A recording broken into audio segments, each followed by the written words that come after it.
What's up guys, Dustin here with one of the most addicting games I have ever played. This is Mount&Blade Warband. It's a decently old game, but I feel like playing it, and we're going to have an adventure in medieval times. But before I start, I'm going to say this right now.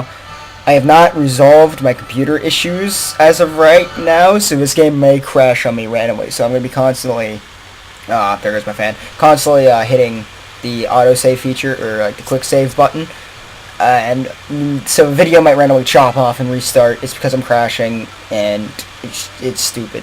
I'm hopeful that this game doesn't give me any problems, because like I said, it is a decently old game. I have a save here, but I'm going to delete it, because we're not going to play that, and we are going to start a new game.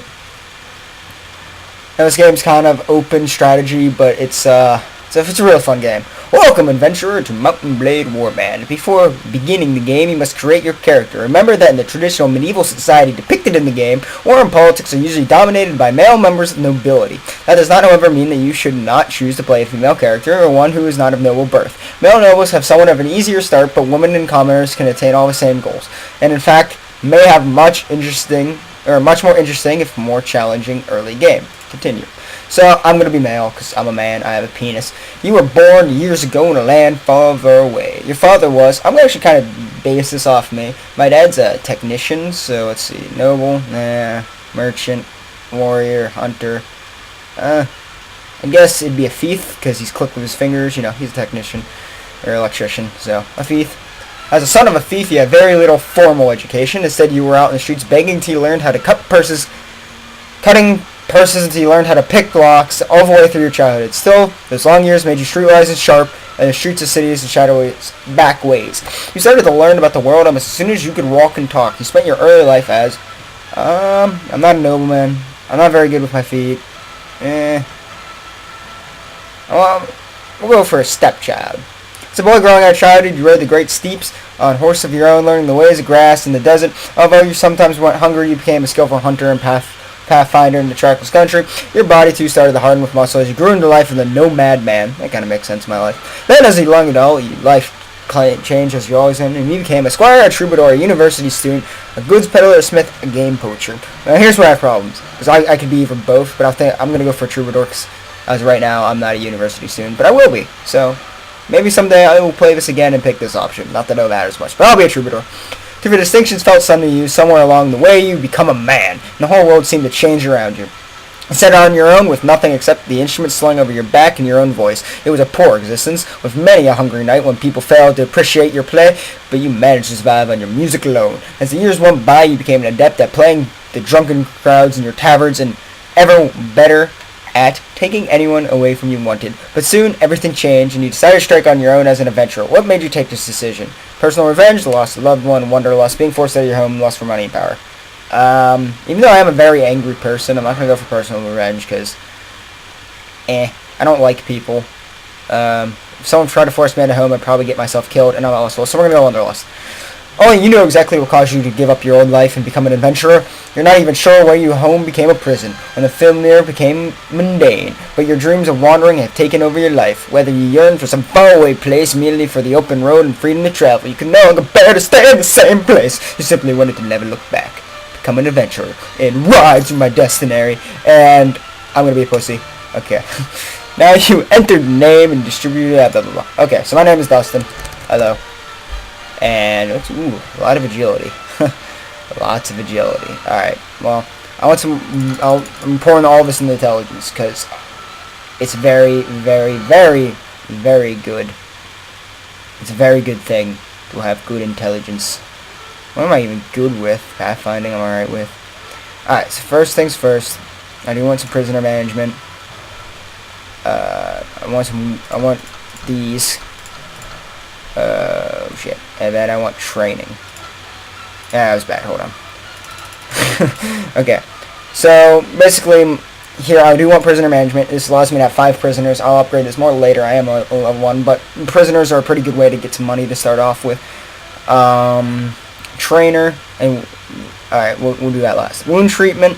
Party healing speed is increased by 20%. That's really good. Surgery. Each point to the skill gives a 4% chance that a mortally struck party member will be wounded rather than killed. And surgery, heroes regain 5% skill level of hit points lost during missions. So I'm going to go with 1 on each.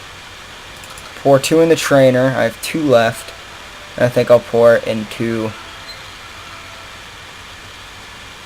wound treatment and first aid. Now I usually end up using one-handed weapons, so we're going to pour all those in there. And it usually starts you off with a crossbow, so we'll put 1 in there. And we are done. The boring part of this game's over. Apparently that's what I look like. I don't give a shit. Alright.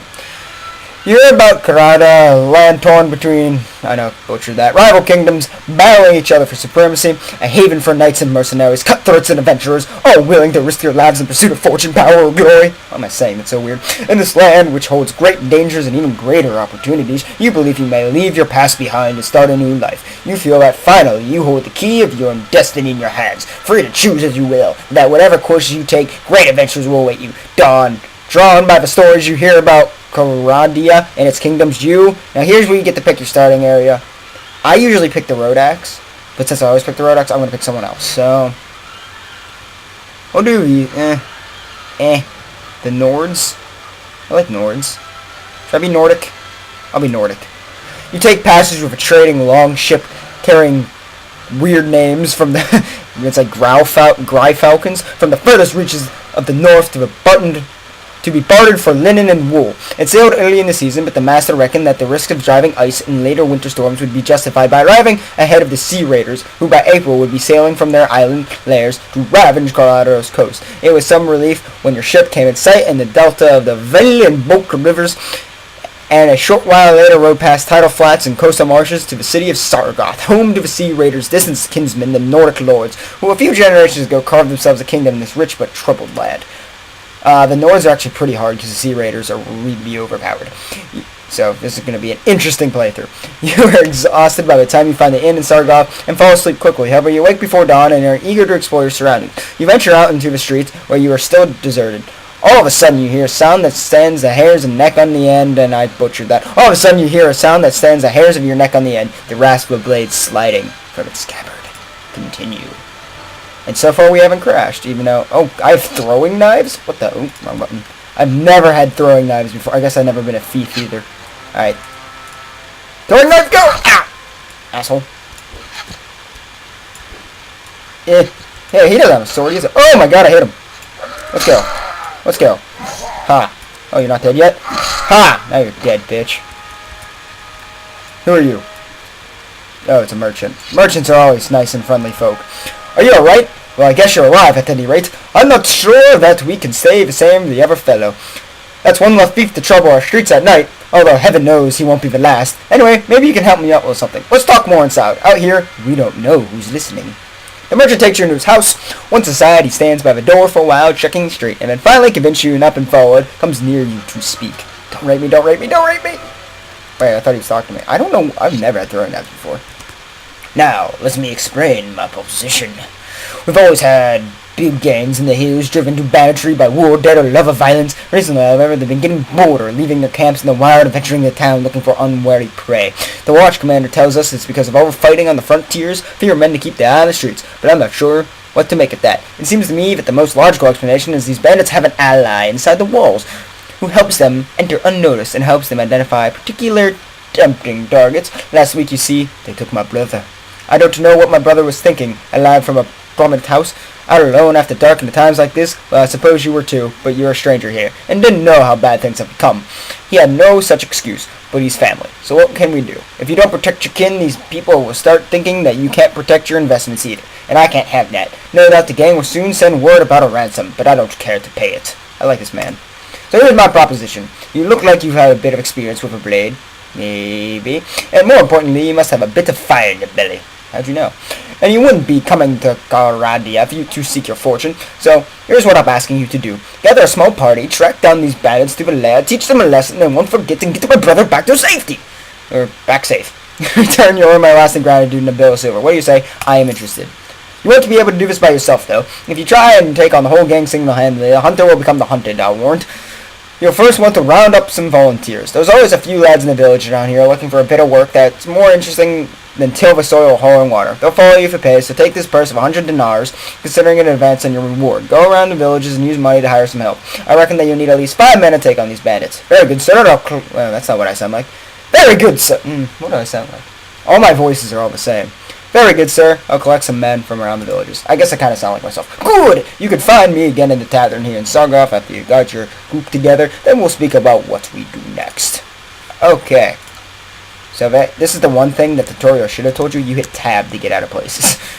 Okay. There's me. There's some looters. And there's some deserters that are already trying to kill me. Very good. I'm running the opposite direction to Fednar. And look how fast I am. Boom! And, okay, apparently it's been a week. Alright, so we come to a village, and 7 Nords decide, 7 people want to join us, which is more than 5, so we can head back instantly. Hi, King Ragnar. He's the king of the Nords. I'm going to ignore him, because he's a mace man. Alright, so he said he'll be in the taverns, so we will go to the taverns. Mercenary cavalry, I don't have the money to hire them. Some belligerent drunks. There's the merchant, and doesn't look like anyone else is here. Let's actually talk to this guy. What are you looking at? Oh, he's got a sword. But I have throwing knives. No. You won't let me shoot, but you let me kill him? Okay, that makes sense. Alright. Oh, God. Lag. Ow. Computer, don't do this. Okay. Oh, God. Oh, did I actually get money? Oh, yeah, I did. Cool. Oh, jeez. Computer, you need to stop doing things. Stop it. Let me see. How can I save my day? Texture quality, we'll drop it down to like 78.